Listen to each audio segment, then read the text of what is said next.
Pas G20 keluarlah instruksi daripada pusat, ada yang namanya pembatasan pengiriman.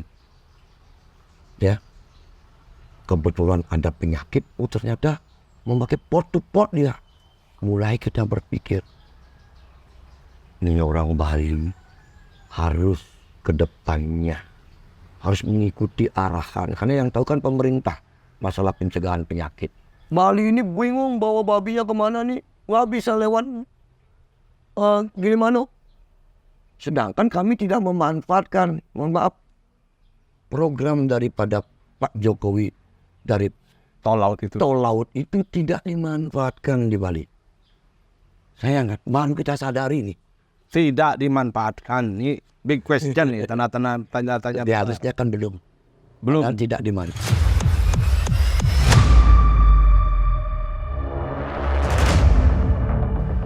Om Swastiastu. Om Swastiastu. Semeton pemirsa Wayan Setiawan 57 channel dimanapun berada. Samurapi, sampun ngajang. Ya nurung, ngajang numun nggih, panten gagal paham. Semeton, siang ini tiang berkesempatan oleh narasumber yang istimewa. Beliau adalah Ido Gede Komang Krisna Budi. Beliau Ketua Fraksi Golkar DPRD. Ketua Komisi 2. Ketua Komisi 2 DPRD Bali.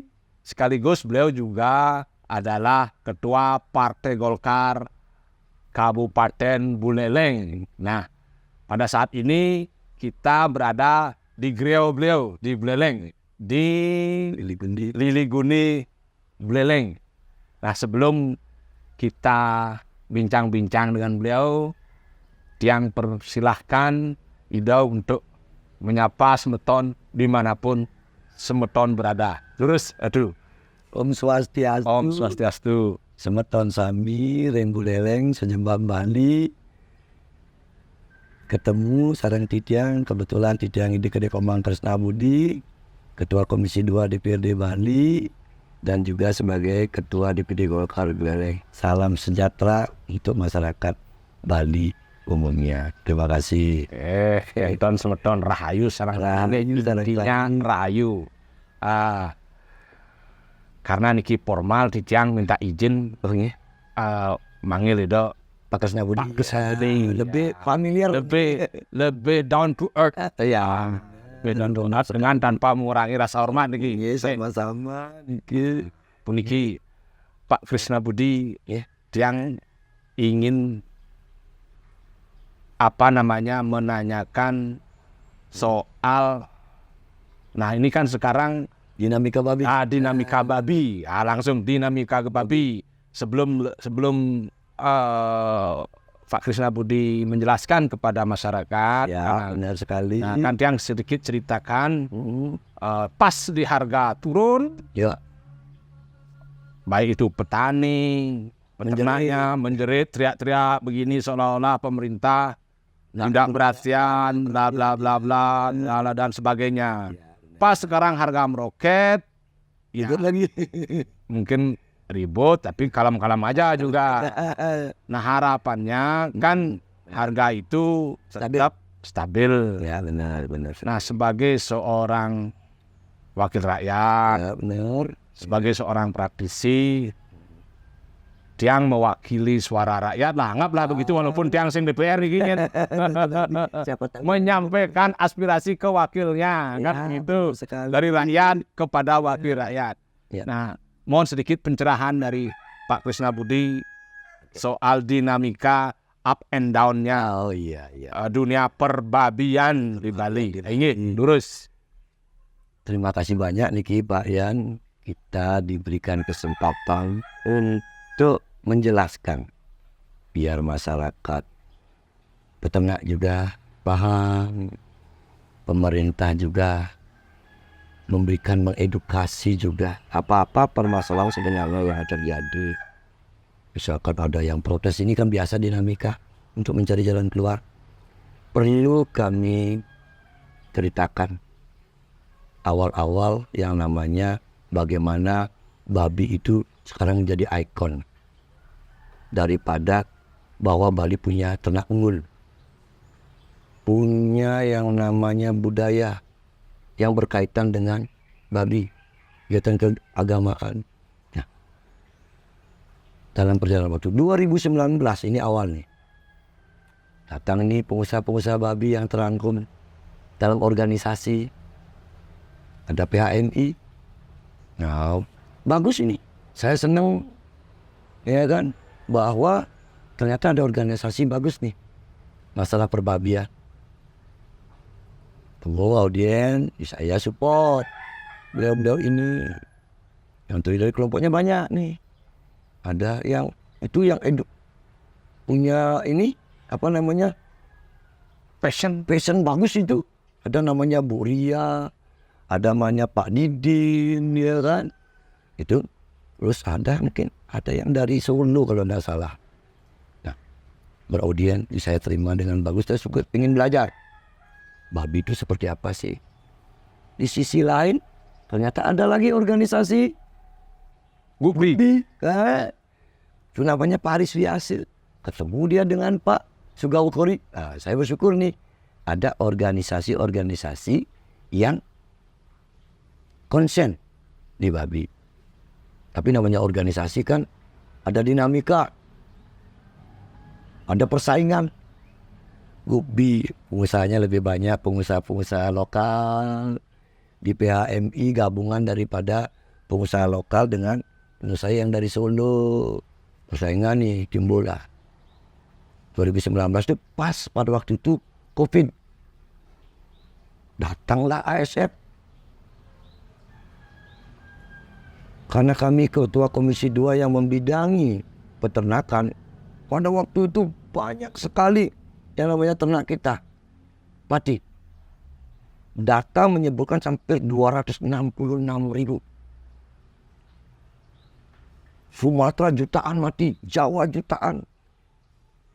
Saya prihatin kok nggak ada perhatian ya kepada masyarakat kita. 266.000 kalau dikalikan 2 juta ada udah setengah triliun duitnya.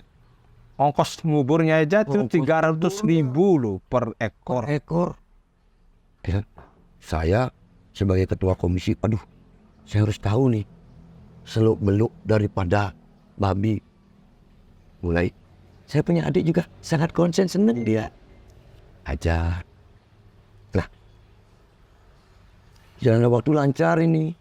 Tapi tetap aja dinamika persaingan usaha antar ini. Tapi bagi saya itu bagus. Pas G20 keluarlah instruksi daripada pusat. Ada yang namanya pembatasan pengiriman. Ya.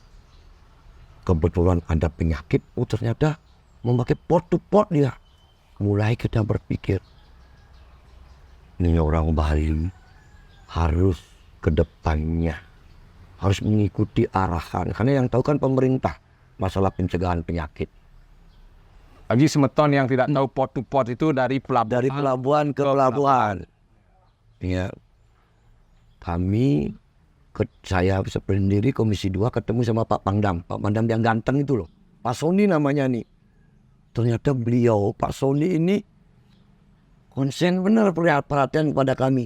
Kami diterima di kantor beliau. Setelah itu beliau mau dilanjutkan dengan Pak Luhut. Kami ketemu sama Pak Luhut. Bali ini bingung bawa babinya kemana nih. Nggak bisa lewat gimana. Sedangkan kami tidak memanfaatkan, mohon maaf, program daripada Pak Jokowi dari tol laut itu tidak dimanfaatkan di Bali. Saya baru kita sadari nih. Tidak dimanfaatkan. Ini big question nih, tanya-tanya. Harusnya kan belum. Dan tidak dimanfaatkan. Itu tol laut itu akhirnya ke Lombok, NTB, Nusa Tenggara Timur yang memanfaatkan. Kita tidak menyangka juga ada penyakit seperti itu kan. Namanya juga semua punya keterbatasan. Sama seperti COVID, tiba-tiba ada penyakit itu. COVID pembatasannya adalah pergerakan manusia.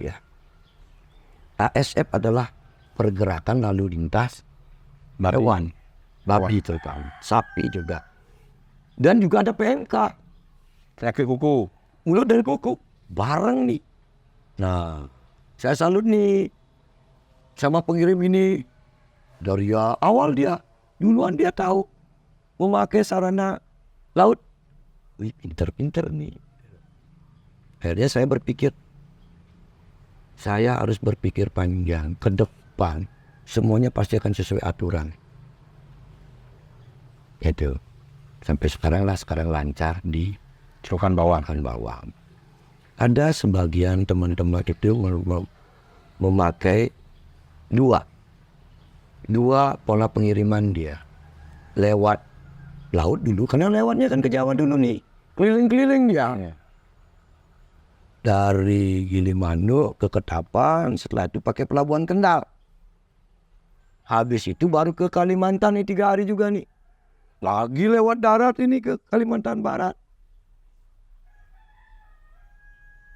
Kalau ada masalah nih, banyak penumpang yang protes karena sebagian Muslim nggak nyaman. Sebagian besar. Ya ada nggak nyaman. Akhirnya kita kan selalu kan berpikir sebagai tanggung jawab ke depannya. Kita nggak bisa berpikir sekarang, tapi ke depan aturan yang seperti antar pelabuhan ini yang akan dipakai. Ke depan pengiriman ternak pasti akan pakai kapal ternak, tidak lagi Dicampur dengan kapal ro-ro. Karena di Perhub juga, ya kan, bahwa ini tidak bisa dicampur. Antisipasi ini penting sekali. Ya, untuk ke depan, kita memikirkan ke depan bukan sekarang. Nah, untuk itulah ini masalah pro dan kontra biasa bagi kami. Tapi tugas kami adalah bagaimana linear ke depannya. Ya, pencegahan itu antara pusat ke daerah. Kami tidak melarang, cuma mencegah. Ya, bagaimana mengatur tata niaga daripada perjalanan ternak kita, sambil juga yang paling urgent adalah jangan sampai penyakit menyebar. Ya, pokoknya nih kita undanglah dapat kerja dinas-dinas terkait. Kebetulan ini pada waktu mulai rapat kerja, saya sendiri yang hadir. Jadi protes sama Pak Wayan, nggak masalah. Jadi dewan ya, banyak uleman, banyak kegiatan partai. Makanya saya sendiri. Tapi kesendirian saya bukan berarti semua diputuskan oleh saya. Kami di dewan itu ada namanya Pokli, didampingi kami. Kelompok ahli ini yang membidangi, yang mengerti, dan kami yang mengerti hukumnya juga, yang mengerti peternakan juga. Makanya kita bikin rekomendasi dalam hal pencegahan penyakit dan tata niaga jalur. Tidak melarang loh, tapi mengatur. Yang ke Jawa lewat Gilimanuk, bukan bawah ke Jakarta, ya. Ya. Coba kita berpikir jangan. Kalau pusat itu sama dengan kita berpikirnya. Ada 2 jalur, kan cari yang risiko penyebarannya lebih sedikit. Berarti risiko penyebaran itu tetap ada dimanapun. Baik lewat jalur darat, ada, maupun lewat jalur laut. ada. Tapi dipilih yang minimalis. Minimalis dong. Karena namanya aturan kan tidak boleh ambigu ya. Tadi masih kan tidak boleh. Dan boleh juga gitu. Makanya kami pemikiran sama pusat bahwa jalur laut kapal ke pelabuhan. Jadi risikonya lebih sedikit dibandingkan dengan lewat Gilimanuk masuk ke Ketapang dengan penumpangnya. Makanya alat angkut kami sangat respect dengan namanya Pak Aris Riase. Baru meletus ini ASF itu, kita diskusi, woi ini biasa kami nih seperti kakak adik, tapi diskusinya panas nih Pak Yan untuk mencari jalan keluar solusi. Kami temukan bahwa penyebaran daripada virus ini yang pertama itu melalui alat angkut, kedua orang. Mulai kita berpikir kapal ternak masuk ke kapal ro-ro, di samping truknya juga takutnya kan orang juga pembawa carrier, dia kan ke rumahnya masing-masing, kita nggak tahu nih kemana-mana nih orang. Waduh, makanya atas inisiatif Pak Aris Wiase ini kami bikinlah yang namanya desinfektan di Gilimanuk. Posko lah, semacam posko. Tidak berjalan maksimal. Why? Wah, air nggak ada. Saya telepon Bupati Tambu juga, cuma sekali dikasih air. Ternyata dengan kesibukannya beliau, padahal benteng lah, ya. Tapi saya respect. Beliau sarankan, ada nih lokasi lahan ini di samping KSOP, ada lahan ini di sana. Ya tapi kan kami juga butuh biaya, ya kan? Sama seperti operasional, di mana kami dapat? Nanti kami dibilang ilegal lagi, padahal kita niat menyelamatkan Bali kan? Bingung juga Pak Aris Wiase sama kami, karena keterbatasan juga anggaran biaya dan pengawasan yang 24 jam. Datangnya truk pengangkut itu kan nggak jelas Pak Yan. Ada yang pagi, ada yang tengah malam. Nah itulah karena keterbatasan itu, makanya kami, dan kebetulan saya sendiri baru datang dari Lombok. Ternyata di sana menerapkan sekali yang namanya SOP tol laut. Sapi, beliau katakan sambil ketawa nih, nasib kami ya dibilang baik bisa buruk itu dah. Yang duluan ini. Ini 2 kali saya ke Lombok nih, karena saya dapat masukan yang bagus. Bali punya nama, sapinya punya kami. Ternyata populasi sapi Bali di Lombok 2 kali lipat dari kita. Itu loh. Lebih banyak di Lombok berarti sapi Lebih Bali. banyak di Lombok, di NTB. Berarti kan harusnya sapi Lombok. Harusnya sapi Lombok. Dan ada kami kunjungan terakhir ini setelah terbentuk Pansus Ranperda Perlindungan dan Pemberdayaan Ternak Bali. Pak Adi bertamu. Ini 4 komisi loh, tumben nih. Di Bali itu, pansus itu langsung semua komisi itu terangkum jadi satu. Begitu konsennya wakil rakyat Bali, begitu pentingnya ternak babi di Bali. Nah ini juga rakyat harus tahu. Ya. Jadi tidak ada kesan wakil rakyat itu Pak B. Datang, duduk, diam, duit, tambah tidur gitu. Jadi masyarakat kan harus diedukasi juga. Ya. Kebetulan saya didaulat jadi koordinatornya karena dianggap paham. Karena latar belakang saya kan petani. Saya juga peternak. Saya juga pedagang. Latar belakang saya sebelum jadi dewan. Baru di situ terkejut. Bagaimana? Ini ternyata ada pemberdayaan lagi nih. Ternyata di Lombok sudah pengembangan yang namanya Belgian Blue. Sapi Belgia. Wow, selangkah lebih maju. Habis itu juga namanya, kalau Jepang itu apa namanya yang dagingnya itu? Wagyu. Sapi Wagyu. Mulai terbuka. Jadi dewan itu keluar daerah itu bukan jalan-jalan, tapi mendapatkan sesuatu yang baik. Mulailah kita berpikir pemberdayaan bagaimana nanti kearifan sapi Bali kita akan kuatkan di Nusa Penida. Pengembangan sapi limusin, sapi eksotik namanya. Itu kita coba. Karena begini. Ya, kalau kita hitung sapi Bali, pelihara sapi Bali kan untuk Idul Adha aja tuh. Anggap bibit 7,5 juta, jualannya 15. Kan 7,5 juta kan nggak cukup dengan hidup ini. Tapi kalau limusin bibitnya 10 juta, jualannya 50 juta. Dulu kita mulai berpikir untuk kesejahteraan petani kita. Jangan sampai tereliminasi lah. Kasihan kan. Ya, jadi masyarakat juga perlu tahu Ya. agar, mohon maaf nih Pak Dewan, Pak Ketua, ada pandangan sinis kalau Dewan itu kunker ya cuma jalan-jalan saja kan seperti itu. Jadi ini sebagai cross check agar masyarakat paham juga bahwa ini yang dilakukan, tetapi nanti manfaatnya apa juga biar masyarakat merasakan.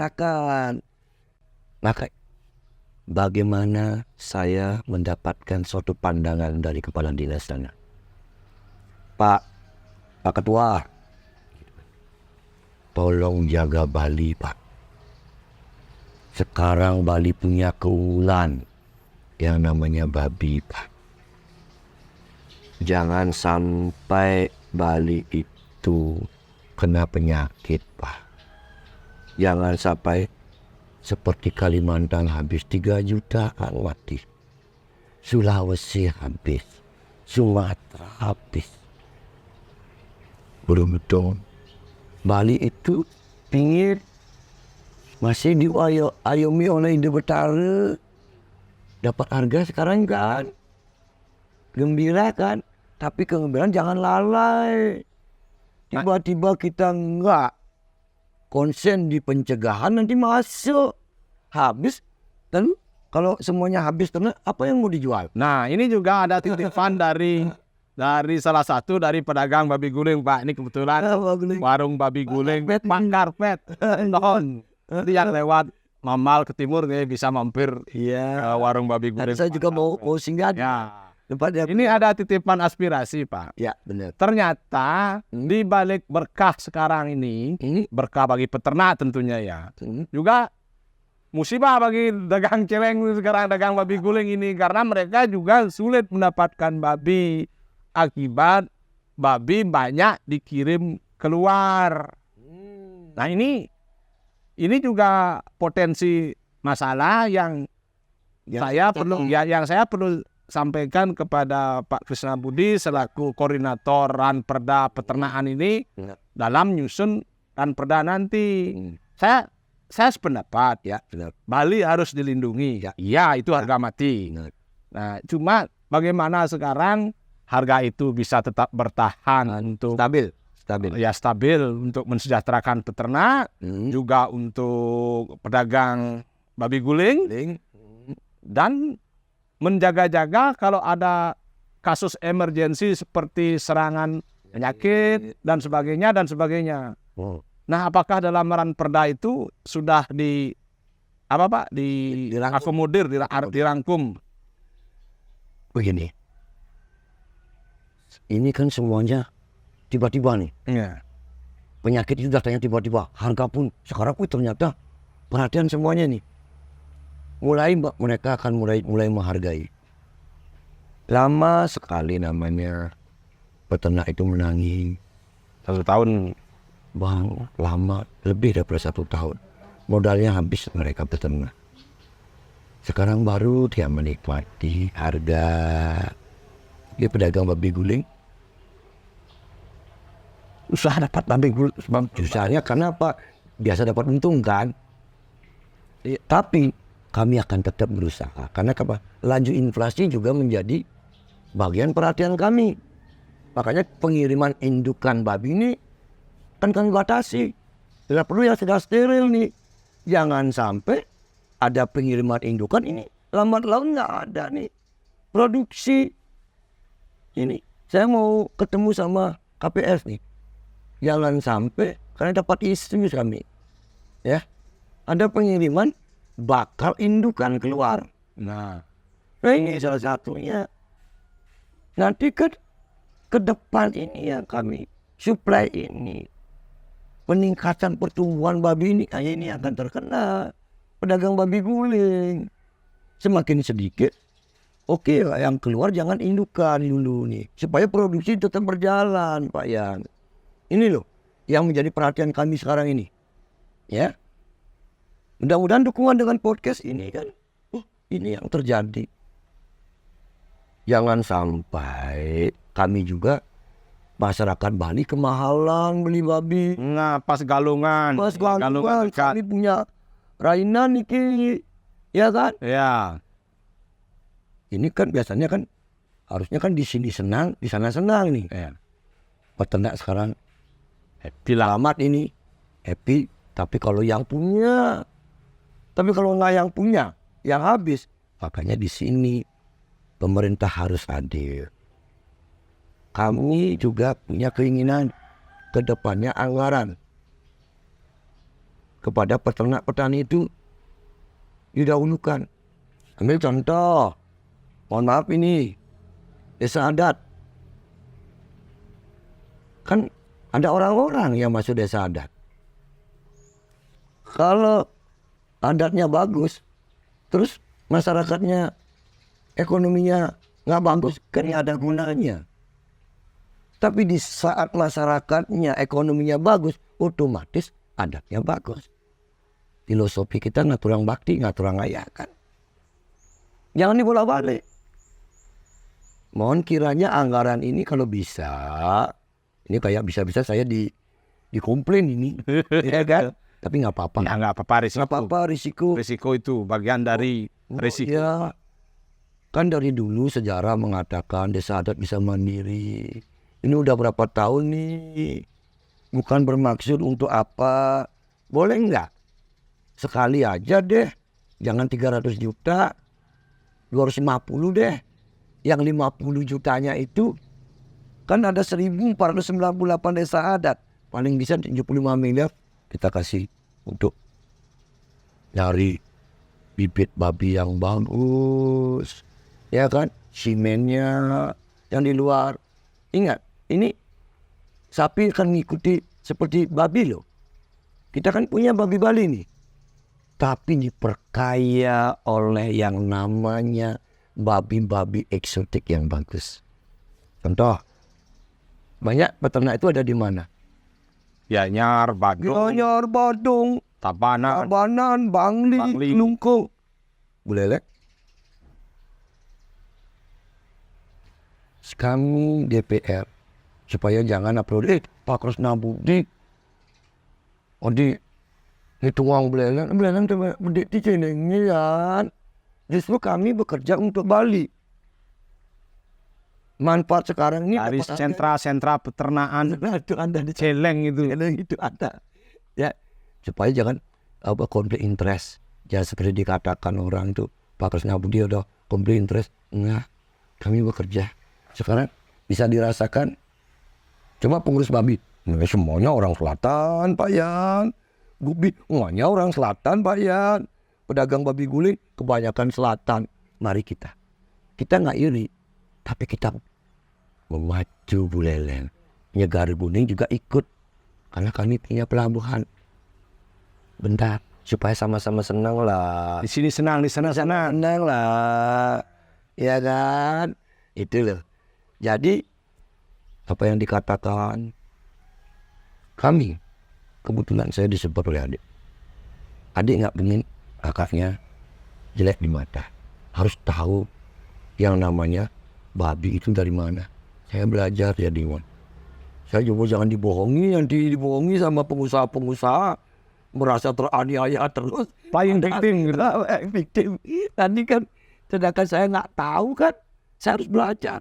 Makanya saya belajar ternak. Ya kan? Saya tahu namanya pengiriman. Apa yang kami fungsikan yang namanya pengiriman lewat laut akan ada di monopoli. Kenyataannya. Nah, ini sekaligus menjawab Jawabnya. yang mengklarifikasi ya. Termasuk ini mohon maaf semeton. Saya sendiri yang belak-belakan depan Enggak apa-apa. saya dalam tanda kutip. Dalam tanda kutip disclaimer dulu nih ya. Enggak apa-apa. Menuduh beliau ada konflik of interest tentang tata kelola pengiriman babi keluar. Ya. Karena ada kepentingan saya sebut nih, mohon maaf saya di depan. Ya enggak apa-apa. Katanya adiknya Pak Kresna Budi ini ada bisnis pengiriman babi ya gitu. Temennya dia. Nah, Diri teman-temannya. Karena kita nggak punya ternak, Pak Yan. Waktu ini 120 ekor babi kami mati indukannya. Nggak punya. Nitip Pak Yan. Dengan teman-temannya, pengusaha-pengusaha pribumi, beda dengan pengusaha yang berkoalisi dengan pengirim Solo, Pak Yan. Ini ada koalisi-koalisian ini ya. Ini Nah, cuma parpol aja yang seru ini. Ada Gukbi yang notabene-nya adalah dulunya anggota-anggota pengirim pribumi. Ada PHMI yang juga masuk, tapi saya merasa terima kasih juga. kayak parpol dan organisasi ini. Pengusaha yang non lokal ya, Solo itu mengedukasi jangan nih. Pengusaha pribumi ini masa kalah masih ragu nak Bali masih bagus motivasi. Bagus. Kalau saya katakan bagus. Terlepas ada positif negatif. Ya kan? Ya. Ini adalah dinamika. Coba kita lihat, saya tidak bisa mengatakan, bukan gini, tapi data lah. Sekarang yang banyak, yang pertama kali kirim itu namanya Bu Ria. Yang banyak kirim namanya Bu Pipin, ada Pipin namanya. Ada yang namanya Silvi, ada yang namanya Alphonse, ada yang namanya David. Sekarang ada yang namanya KPS. Coba lihat, nanti saya ngirim nggak? What? Bingung kan? Pokoknya bagus. Podcast ini penting Pak Yan. Saya senang sekali. Ya kan? Dihujat biasa. Berbeda pandangan biasa. Nak boleh ini nak terbuka hati. Kan gitu ya. Terbuka. Saya juga tidak pernah bisa lepas juga yang namanya hilah, keliru. Justru seperti Pak Yan bisa mengingatkan kami. Seperti contoh itu dah. Kenapa Pak Kresna Budi sendirian memutuskan? Kenapa ya? Ini teman-teman pada ulama. Pada partai. Ini ceritanya. Supaya ternyata kami bagaimana peranan kelompok ahli di Provinsi Bali juga berperan penting. Bagaimana keputusan itu tidak bisa sendiri. Tahu sih? Saya lanjut Pak Kresna Ya, Budi, izin terus sebelum. Kalau harga sudah kayak sekarang, isu ini mungkin tidak begitu menarik ya bagi para beton lah. Tapi ingat, kalau harga turun, ini akan ramai sekali. Bahkan saya sempat dibilang, berarti menyuarakan begini. Nah, jadi begini Pak Kresna Budi. Ya, benar. Ada juga titipan aspirasi dari elemen lah. Saya bukan wakil rakyat, jadi saya tidak bisa mengatasnamakan semua rakyat. Karena mungkin kemitraan itu juga ada yang bermitra dengan masyarakat lokal kan. Ya, benar. Nah, jadi penyebab anjloknya harga babi di saat-saat populasi babi meninggi itu salah satu disebabkan oleh kemitraan besar yang dimiliki yang memiliki kemampuan memelihara babi dalam jumlah ribuan bahkan sampai puluhan ribu dan melempar babi ke pasar domestik pasar lokal. Nah, kenapa mereka bisa lakukan itu? Karena mulai dari hulunya, dari pakannya, bibitnya mereka produksi sendiri. Ya. Nah, ini apakah dalam rancangan Perda tentang perlindungan ternak Bali ini apakah sudah diantisipasi? Itu sudah saya ingin penjelasan begitu. Ya, ini benar sekali. Fungsi negara, fungsi pemerintah daerah adalah melindungi UMKM yang kecil. Makanya akan terangkum dalam Perda. Ya, sudah diatur. Masalahnya kan kurang pengawasannya. Dia melempar barangnya kepada domestik. Padahal ada acuannya. Kemana dia harus? Dia harus mempersiapkan cold storage-nya, potong sendiri, lemparannya kemana. Dan kita ke depan dalam arahan Perda itu, kita juga ke Surabaya kan. Ya, bagaimana masyarakat kita jangan juga mendapatkan daging yang kurang sehat. kami dapatkan di Surabaya itu RPK, ya, daging RPK dipotong masuk ke pasar itu melalui PD pasar. Jadi daging dalam pasar itu sudah sehat ya. Sekarang kan kita masih potong liar kan. Nanti ke depan ingat, Bali ini adalah destinasi wisata, tapi pelan-pelan. Masih banyak warga kita yang belum siap. Sama seperti pengiriman ini belum siap dia. Ya, pelan-pelan ini. Kita atur dengan baik. Memang edukasi ini penting. Sambil juga penguatan permodalan ini. Kan pemerintah daerah harus hadir nih. Tidak hanya membangun fisiknya, juga harus bisa membangun ekonominya. Mari kita lihat, kabupaten banyak loh di Bali yang harusnya anggaran itu berpihak kepada masyarakat. Penghasil ternak, Tabanan, Badung, Gianyar, Bangli, Kelungkung, loh, lebih daripada 50% loh pemasukan masyarakatnya dari sana. Mari kita anggarkan sekarang ini. Mohon dukungan ini, mohon dengan podcast ini masyarakat juga memberikan masukan kami, wakil-wakilnya di DPR. Tolong dong disuarakan supaya anggarannya diberikan kepada peternakan, pertanian. Sip kan Pak ya? Iya, termasuk anggaran itu kelihatannya kok ya seperti pemerintah tidak pro kepada peternak. Patut kita sadari itu. Ya, seperti itu. Saya tidak mau juga menyudutkan pemerintah. Ya, karena dalam ajaran agama Hindu, pemerintah itu adalah guru Wiseso. Wiseso ya, benar ya? Pak Guru Swadaya. Itu pelita orang tua kita. Ya, itu bagian dari orang tua kita. Tetapi sebagai anak, sebagai rakyat, kita juga berhak, berkewajiban untuk mengingatkan pemerintah. Sama seperti saya nih sekarang ini diingatkan. Berapa kali diingatkan oleh Pak Yan. Jadi kan, nih, mohon maaf nih saya sampaikan, karena tidaklah mungkin peternak kecil itu kalau kayak berantem nih, tidak mungkin berantem dengan raksasa. Tapi kita akan panggil audiens itu. Ya. Kenapa? Contoh dari segi pakan itu dimonopoli oleh pabrikan besar sehingga harganya mereka yang atur. Nah, pertanyaan kami, kenapa saya pakai kata kami? Karena seperti yang saya sampaikan, saya mewakili elemen-elemen masyarakat lah. Nah, semua masyarakat elemen. Kenapa nggak di Bali dibuatkan pabrik makan? Kenapa nggak membuat makan sendiri? Kan seperti itu. Nah, apakah dalam Ramperda itu juga terangkum dalam itu? Karena ini kan judulnya kopnya melindungi.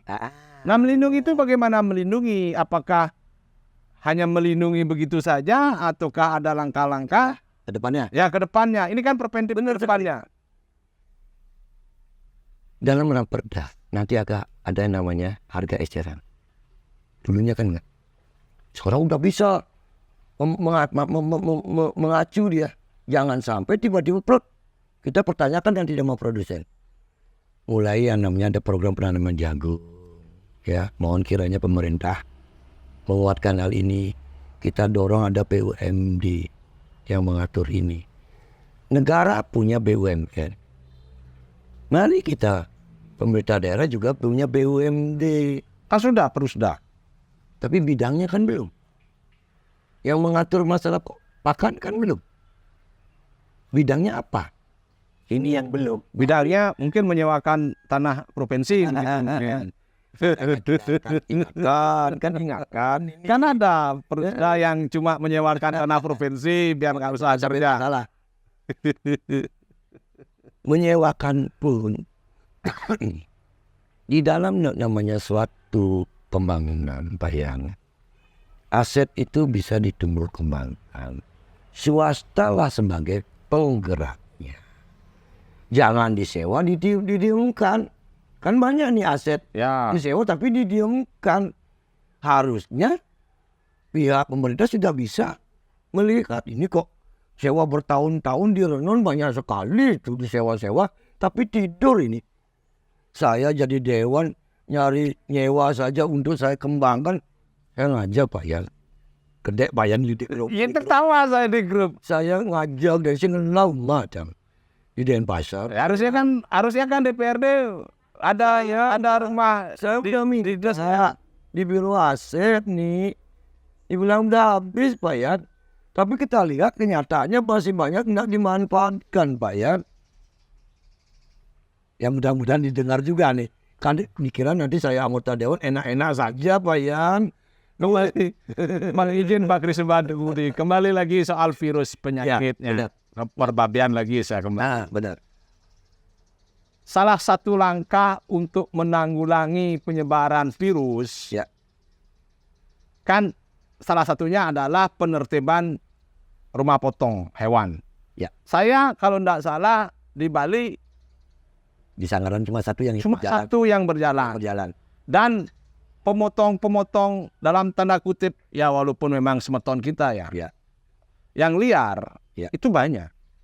Ya. Nah, ada yang beli babi sakit, itu kan jadi masalah juga. Problem Nah, apakah dalam dalam perda itu. bukan berarti mematikan rezeki semeton ya? Nah, justru harus kita perdayakan, kita perbaiki. Nah, RPH liar ini menurut kami itu berkontribusi besar terhadap penyebaran penyakit. Karena umpamanya saya lah dagang celeng gitu umpamanya.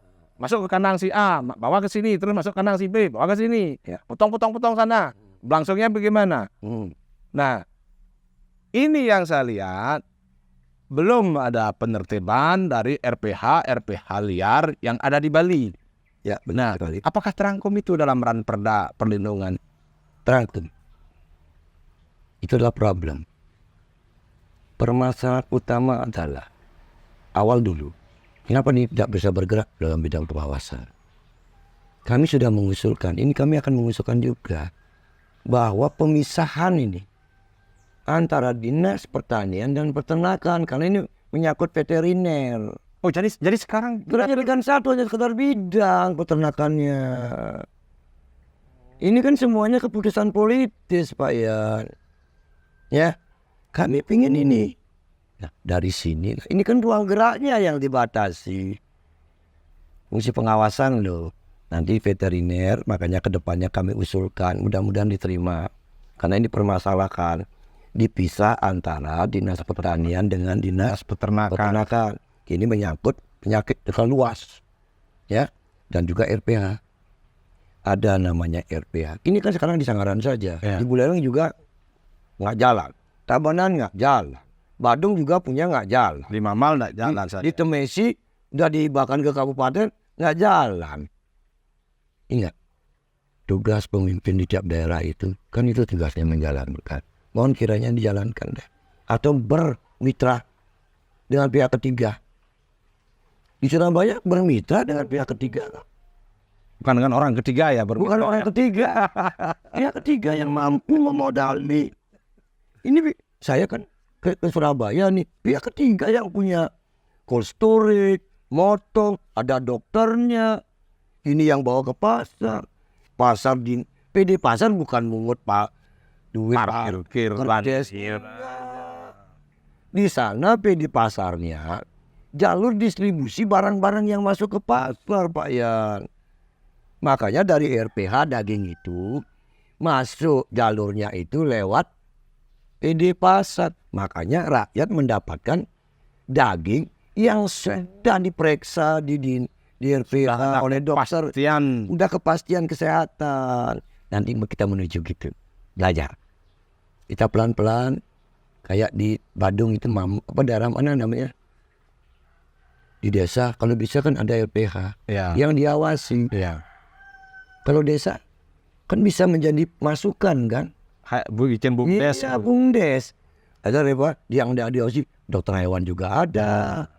Jadi yang pelakunya juga di sana dan diawasi. Kan fungsinya pengawasan nih. Pemotongan hewan supaya yang ini juga demi kepentingan masyarakat juga.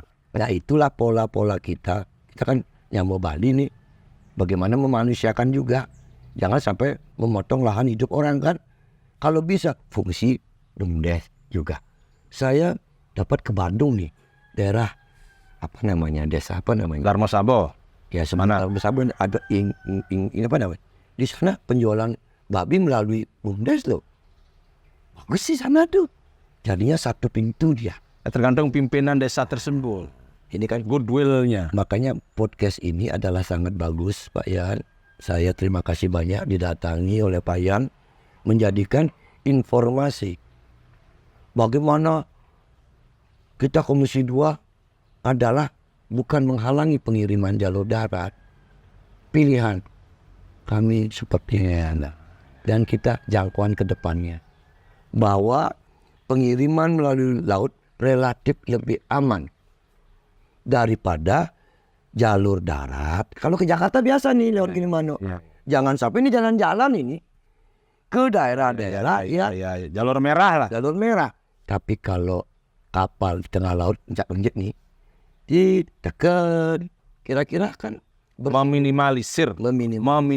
Walaupun bukan menghilangkan, Menghilangkan, tapi meminimalisir. ya itu adalah acuan juga. Dan itu sudah pernah kita. Dan ya kita harus sadari juga sebenarnya bahwa kita hidup di negara yang mayoritas beragama Islam. Tentu kenyamanan penumpang, kenyamanan di jalan, itu menjadi pertimbangan juga. Dan jangan sampai bisnis kita itu juga merugikan orang lain. Karena bisnis itu harus 3P. Pak Krisna Budi, P, planet, people, baru profit. Planet, apakah bisnis kita itu pro lingkungan? People, apakah bisnis kita itu menyenangkan orang? Apakah membuat orang terganggu? Nah, setelah itu baru profit. Menghasilkan keuntungan. Kan seperti itu. Nah, itulah yang kita mencoba. Saya senang sekali dengan dialog seperti ini. Dan saya terima kasih banyak walaupun di grup sebenarnya kita berseberangan. Saya ada ya kayak haternya Pak Krisna Budi lah jadi. Tapi setelah ketemu kita ngobrol bagus dan ya saya berharap perbincang-bincang seperti ini bisa continue. Nah, terlepas dari Babi sekarang Pak Krisna Budi. Saya lihat baliho nih kayaknya ada Pak Krisna Budi nih mau jadi calon gubernur nih. Gimana nih Pak nih? Ini mohon izin nih, Krisna Budi, Krisna Mulia. Dan saya pikir oleh Krisna ini, di Krisna yang mau maju nih. Ternyata Pak Krisna Budi nih. Ini gimana? Ini Bapak mau nyalonkan diri ini apa? Gimana nih? Biar rakyat tahu juga sih. Apa cuma guyon-guyon aja gitu? Karena dari tadi kita ketawa-ketawa nih. Begini nih, tiba-tiba ada nih aspirasi seperti itu. Sebenarnya saya di Lombok kan. Ada begini nih, ya kan? Banyak tanya nih wartawan, Pak Krisna Budi mau mencalonkan diri apa tidak? Saya jawab, saya tidak ada kapasitas mencalonkan diri. Tapi kalau ditugaskan oleh partai, tidak menolak. Berarti padahal saya nggak punya linear duit loh. Apa adanya. Tapi kan saya tahu diri. Ya kan, saya mengukur diri Pak Yan, terus terang manten iki. Saya dengar-dengar nih, mohon maaf nih ya, ini bukan cuma pengetahuan segelintir orang, tapi sudah menjadi semacam rahasia umum. Untuk mendapatkan rekomendasi bahkan di satu kabupaten, anggaplah kabupaten namanya Kabupaten Pole gitulah namanya. Ya ilustrasinya gitu loh ya. Itu untuk dapat rekomendasi kandidat oknum calon nih sampai bersedia bayar 500 miliar begitu untuk dapatkan rekomendasi. Ini jangan-jangan Pak Krisna Budi ikutan juga bayar nih. Ini penampilan saya seperti ini Pak Yan, saya tahu diri Pak Yan. Jadi murni nah bayar lah. Ini belak-belak aja ini kita. Belak-belakan saya pangten orang. Saya kan takut sombong nih. Saya memang tidak punya. Coba lihat penampilan saya nih. Gini-gini aja. Saya petani Pak Yan. Jadi memang murni dicalonkan partai. Belum juga. Belum juga. Tapi ada loh balehonya Krisna Mulia begitu. Ya biarin aja, anggap dinamika. Saya ketawa-ketawa. Kalau beneran gimana? Ya namanya diberikan mandat oleh partai. Siap tarung? Iya siap dong. Beleng gitu loh. Yang niki nak nanti yang niki Pak Yan. Iya Pak Yan kan tahu di kondisi saya seperti apa. Nanti ada sponsor gitu umpamanya. Disponsori siapa begitu pasti babi. Astungkar. Ya kan hidup kan harus bersyukur Pak ya. Saya ada yang menginspirasi saya maju aja saya bersyukur. Berarti saya dihargai. Kan gitu. Pak Krisna Budi, obrolan ini semakin lama semakin menarik. Terima kasih banyak. Ya, Tapi dengan tanpa mengurangi rasa hormat, ya karena saya juga jauh di Bongkaso nih, harus pulang. Lain kali, Bapak dilanjut lagi. Yo, terima Biar kasih banyak. berkontinu gitu. Iya. Ini sekaligus mengedukasi masyarakat. Benar. Ya, tentang bagaimana sih sebenarnya DPRD itu, tentang bagaimana tugas fungsi foksinya kan begitu. Jadi sebelum kita akhiri, Tiang persilakan closing statementnya Pak Krisna Budi sebagai anggota DPRD Bali Komisi 2, Ketua Komisi 2, dan sebagai Ketua DPD Golkar Kabupaten Buleleng sekaligus sebagai kandidat calon gubernur dari Kim kalau nggak salah ini. Silakan closing statementnya. Ya, terima kasih banyak. Momentum harus dimanfaatkan dengan kerja keras. Tapi jangan lupa selalu merendah. Karena kesombongan akan menjadikan kita sering jatuh. Nilailah dirimu serendah mungkin. Menjadikan kita menjadi orang yang lepas tanpa bertanya. Terima kasih. Singkat, padat, jelas. Ini semeton pemirsa Wayan Setiawan Channel dimanapun berada. Demikianlah di siang yang cerah ini perbincangan kita dengan Bapak Ido Gede Komang Krisna Budi. Beliau Ketua Komisi 2 DPRD Bali dan sekaligus Ketua Partai Golkar Kabupaten Buleleng dan sekaligus kandidat calon gubernur Bali. Ayo semeton, sana durung ngajan dumun pantan gagal paham sinap titiang untuk Pramono Santri. Om Santi Om. Rayu semeton. Rayu. Terima kasih banyak Pak Yan. Ya.